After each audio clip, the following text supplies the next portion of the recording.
પાલ તથા અડાજણ પોલીસ સ્ટેશનમાં નોંધાયેલ વાહન ચોરીના અનડિટેક્ટ ગુનાઓના ભેદ ઉકેલી એક ઇસમને ચોરીની 2 મોપેડ સાથે ઝડપી પાડતી સુરત શહેર SOG police commissioner Shri Anupamsinh Gehlot Surat શહેરનાઓએ વણશોધાયેલ ગુનાઓ તેમજ નાસ્તા ફરતા આરોપીઓ શોધી કાઢવા માટે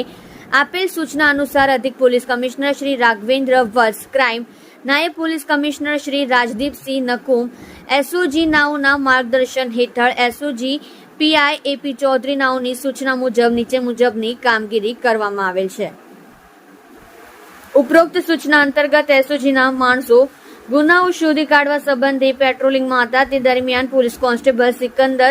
બિસ્મિલ્લા તથા પોલીસ કોન્સ્ટેબલ અસલમ ઇન્દ્રેશ નાઓને મળેલ બાતમી આધારે કેબલ બ્રિજ નીચે પાર્કિંગમાંથી આરોપી નામ અક્ષય અશોકભાઈ રાઠોડ, ઉંમર વર્ષ 22, ધંધો બેકાર, રહેવાસી ઘર નંબર 10 સંત તુકારામ સોસાયટી વિભાગ 6 વિદ્યાકુંજ સ્કૂલની પાછળ અડાજણ સુરતવાળાને ઝડપી પાડી તેની પાસેથી ચોરીની મળી આવેલ કુલ કિંમત